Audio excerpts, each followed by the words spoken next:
अस्सलाम वालेकुम। अवां ॾिसो पिया वॉइस पाकिस्तान। आऊं आहियां सुभान खोसो। सिंध जे सभिनी सियासी भोतारनि जो हिकु चीफ सरदार बि आहे। शायदि तव्हांखे ख़बर न हुजे त सिंध जे सियासी भोतारनि जो चीफ सरदार केरु आहे, उहो तव्हांखे मां अॼु ॿुधाईंदुसि। उहे सियासी भोतार सिंध में पंहिंजे राज भाग सां कीअं पेश अचनि था ऐं सियासी भोतार वरी जेको उनजो चीफ सरदार आहिनि सियासी भोतारनि जो, उहो उन्हनि सां कीअं कहिड़े तरीक़े सां गेम पियो करे, इन सॼे मामले ते अॼु जे हिन प्रोग्राम में गुफ़्तगू कबी। सिंध जे समूरनि सियासी भोतारनि उहो कश्मीर खां शुरू कयो, उनमें घोटकी, शिकारपुर, सखर, लाड़काणो, थर जा जेके इलाइक़ा, सभिनी सियासी भोतारनि जो हिकिड़ो चीफ सरदार बि आहे। बाज़ाब्ता तौर ते इन्हनि सियासी भोतारनि उनखे सरदारी जी पग बि न ॿधाई आहे ऐं बाज़ाब्ता तौर ते उहो चीफ सरदार पाण खे सरदार बि नथो सॾराए, पर तंहिं बावजूद बि इहे सभु सियासी भोतार उन जा मुरीद आहिनि। उन जे हिकु हुकुम खे लबैक चवनि था, उहो जीअं चवे थो तीअं कनि था ऐं सभिनी जी इहा ख़्वाहिश आहे त इहो चीफ सरदार असां सां राज़ी हुजे। चीफ सरदार त परे जी ॻाल्हि आहे, पर उनजी जॾहिं भेण बि इन्हनि वटि लंघी थी वञे त इन्हनि हमराहनि जी हवा निकिरी थी वञे ऐं चवनि था त बाबा अधी कंहिं न कंहिं तरीक़े सां राज़ी थी मोटे। हाणे तव्हांजे सभिनी जो सोच हूंदी त भाई आख़िर इहो कहिड़ो आहे जेको सभिनी इन्हनि सियासी भोतारनि जो चीफ सरदार आहे। त मां तव्हांखे ॿुधायां थो, सभिनी सिंध जे सियासी भोतारनि जी हाणे मजबूरी आहे, सभिनी जो चीफ सरदार आहे आसिफ अली ज़रदारी। बाज़ाब्ता तौर ते इन्हनि सभिनी माण्हुनि उहो कश्मीर जो खां शुरू कयूं था, उहो सरदार सलीम जान मज़ारी साहिबु जो बाज़ाब्ता तौर ते त सियासी भोतार न हूंदो, पर सरदार सलीम जान मज़ारी जी इहा ख़्वाहिश आहे त भाई आसिफ अली ज़रदारी राज़ी हुजे। साॻे तरीक़े सां उन ज़िले में हिक ॿिए जा सियासी मुख़ालिफ़ आहिनि, मीर शबीर ख़ान बिजाराणी साहिबु, उन जो बि बाज़ाब्ता तौर ते कोई चीफ सरदार कोन्हे को, पर उनजी बि इहा ख़्वाहिश आहे त भई कंहिं तरीक़े सां आसिफ अली ज़रदारी राज़ी हुजे। अहिड़े तरीक़े सां पाण खे बाज़ाब्ता तौर चीफ सरदार आहिनि मीर आबिद ख़ान सुंदराणी साहिबु, उन्हनि जी बि इहा ख़्वाहिश आहे त कंहिं न कंहिं तरीक़े सां आसिफ अली ज़रदारी राज़ी हुजे।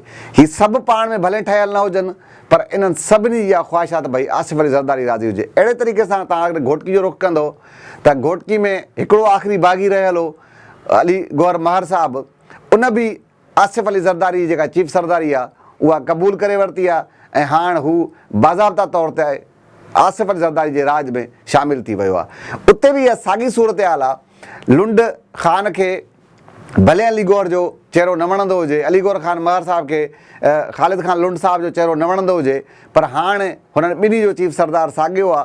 केतिरे अरसे ताईं न पिया ॻाल्हाइनि, पर ज़रदारी जे हुकुम ते लबैक चयऊं, गॾु तस्वीरूं ठाहियूं, गॾु बीठा रहिया। हाणे इन्हनि जी ज़रूरत नाहे त हू भई ज़रदारी खे इनकार करे सघंदा, ज़रदारी खे जवाबु ॾेई सघंदा।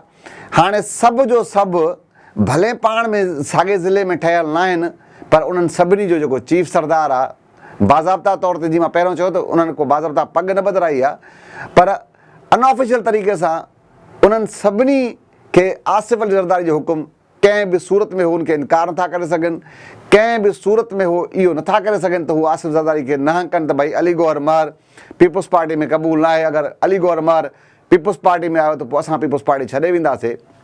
कंहिं बि अहिड़ो रद्दमल न ॾेखारियो। तंहिं करे घोटकी जा बि सभु सरदार हाणे आसिफ अली ज़रदारी जा मुरीद थी विया आहिनि।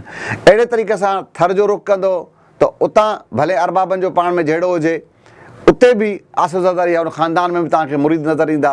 शिकारपुर जो रुख़ कंदो तव्हांखे आसिफ ज़रदारी जो आख़िरी जेको बाग़ी हुयो गौस बख्श ख़ान महर साहिबु, उन बि आसिफ अली ज़रदारी जी जेको आहे त सरदारी क़बूल कई, बाज़ाब्ता तौर पीपुल्स पार्टी में शामिलु थी वियो आहे। भले हुते उनजा हिक ॿिए सां हुते माण्हुनि जा चहिरा जेके पीपुल्स पार्टी में अॻुवाट वेठा आहिनि न वणंदा हुजनि, पर उनखे इहा ज़रूरत हाणे नाहे त हू आसिफ ज़रदारी खे इनकार करे या ईअं चवे त भई हिन खे पार्टी मां कढी वठो। इहा सॼे सिंध जी सूरत हाल आहे। लाड़काणे वेंदो तव्हांजो, अगरि तव्हां शदादकोट जो रुख़ कंदो, उते चांडिया सरदार साहिबान हुजनि, मक्सी सरदार साहिबान हुजनि, उनजो भले हिक ॿिए जो चहिरो हिक ॿिए खे न वणंदो हुजे, पर उन्हनि खे इहा हिमत न आहे, इहा उन्हनि में ज़रूरत न आहे जो हू आसिफ ज़रदारी खे चई सघनि त भई हीअ जेके माण्हू अगरि पीपुल्स पार्टी में हूंदो त असां पीपुल्स पार्टी खे अलविदा कंदासीं। हाणे जीअं सिंधी जो हिकिड़ो पहाको आहे, चवणी आहे, जहिड़ी करणी तहिड़ी भरणी। हाणे असां वटि थींदो छा रहियो आहे, इन्हनि सभिनी सिंध जे सियासी भोतारनि पंहिंजे इलाइक़नि में वरी ईअं कयो आहे। ॿिनि बिरादरनि जो पाण में जहिड़ो आहे, उन्हनि खे ॿिन्ही खे उकसाइणो आहे, ॿई विढ़ियल हूंदा त ॿिन्ही जो रुख़ तव्हां ॾे हूंदो।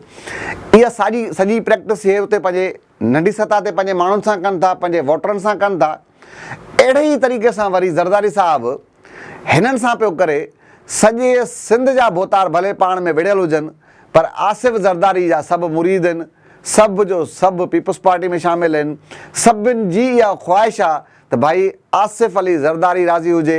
जी मां मिसाल ॾींदुसि, अगरि कश्मीर में हिक ॿिए जो चहिरो भले इन्हनि सरदारनि खे न वणंदो हुजे, पर इन्हनि सभिनी जी इहा ख़्वाहिश आहे, इहा कोशिशि हूंदी आहे त कंहिं बि सूरत में ज़रदारी साहिबु राज़ी हुजे, टिकेट असांखे मिले, बाक़ी ख़ैरु आहे। अहिड़े तरीक़े सां घोटकी जी सूरत हाल बि हिकिड़ो ई बाग़ी रहियल हो, उहो बाग़ी बि हाणे बाज़ाब्ता तौर ते पीपल्स पार्टी में शामिलु थी वियो आहे। पीपल्स पार्टी जे चीफ सरदारी आसिफ़ ज़रदारी जी हुन क़बूल करे छॾी आहे। भले हुन पंहिंजे इलाइक़े जे माण्हुनि खे कहिड़े अंदाज़ में डील कंदो हूंदो, पर आसिफ़ ज़रदारी साॻे तरीक़े सां अली गौर महर खे हाणे ईअं डील करे पियो। उते अली गौर खे न वणण वारा माण्हू बि वेठा आहिनि, उते ख़ालिद लुंड खे न वणण वारो अली गौर महर बि अची वियो आहे, उते मोहम्मद बख्श खे न वणण वारो या मोहम्मद बख्श अली गौर ख़ान खे न वणे उहो बि अची वियो आहे। अहिड़े तरीक़े सां सॼी सिंध जा जेके माण्हू आहिनि, सॼी सिंध जा जेके सरदार आहिनि, उहे हाणे बाज़ाब्ता तौर ते ज़रदारी साहिब जा मुरीद थियल आहिनि। सभिनी जी इहा ख़्वाहिश आहे त भई बसि आसिफ़ अली ज़रदारी राज़ी हुजे। जी मां चयो त बाज़ाब्ता तौर ते इन्हनि माण्हुनि आसिफ़ अली ज़रदारी साहिब खे का पग न ॿधाई आहे, पर उन बावजूद बि अनऑफिशियल तरीक़े सां इन सभिनी सरदारनि, सियासी सरदारनि जो चीफ सरदार हाणे आसिफ़ अली ज़रदारी थी वियो आहे। तंहिंजे करे सिंध जा जेके बि सरदार आहिनि उहे हाणे आसिफ़ अली ज़रदारी जे राज में शामिल आहिनि। जी मां तव्हांखे चयो त मां तव्हांखे ॿुधाईंदुसि त भई ईअं आहे, जी पाण चऊं था त भई रियल ईअं हक़ीक़त आहे। इन्हनि सरदारनि इहे भले पंहिंजे इलाइक़नि में केॾा बि ताक़तवर हुजनि, पंहिंजे इलाइक़नि में केॾा तुर्म ख़ान हुजनि, कुझु कीअं बि हुजनि, लेकिन इन्हनि माण्हुनि जी इहा ख़्वाहिश ऐं कोशिशि हूंदी आहे त भई हाणे आसिफ़ अली ज़रदारी राज़ी हुजे। जी मां इंट्रो में चयो त आसिफ़ ज़रदारी त परे जी ॻाल्हि आहे। इन्हनि सभिनी सरदार भले आम रिवाजी तौर ते औरत जो केतिरो एतिराम कंदा हूंदा, पंहिंजे इलाइक़नि में पंहिंजे घरनि अंदरि केतिरो एतिराम कंदा हूंदा, ॾाढी ॻाल्हि आहे, औरत जो हिकिड़ो मक़ाम आहे, कंदा बि हूंदा घणा माण्हू, सभिनी खे नथा ॻंढे सघूं, पर सख़्तियूं कहिड़े अंदाज़ में औरतुनि ते रखियूं वेठा हूंदा, कीअं कोटनि में क़ैद हूंदियूं, अंदरि बंदि हूंदियूं आहिनि, उहो हिकिड़ो ॿियो मामिलो आहे। पर वरी इन्हनि सभिनी जी इहा ख़्वाहिश हूंदी आहे त भई कंहिं तरीक़े सां ज़रदारी साहिब त परे जी ॻाल्हि आहे, अधी फरियाल बि बसि राज़ी थी मोटे, जंहिं वटि वञे उन्हनि खे विहारण जी जाइ न लॻंदी आहे त उनखे किथे विहारिजे।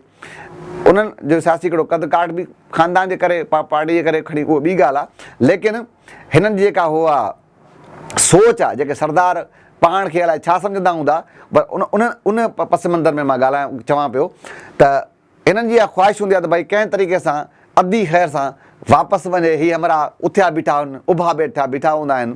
तंहिंजे करे हाणे ई पाण चई सघूं था त सिंध जे समूरनि सियासी भोतारनि जो चीफ सरदार बणिजी वियो आहे, ऐं उहो आहे आसिफ़ अली ज़रदारी। अॼु जिन कंहिं ॿिए इशू, कंहिं ॿिए मामले मुलाक़ात थींदी। अलाए।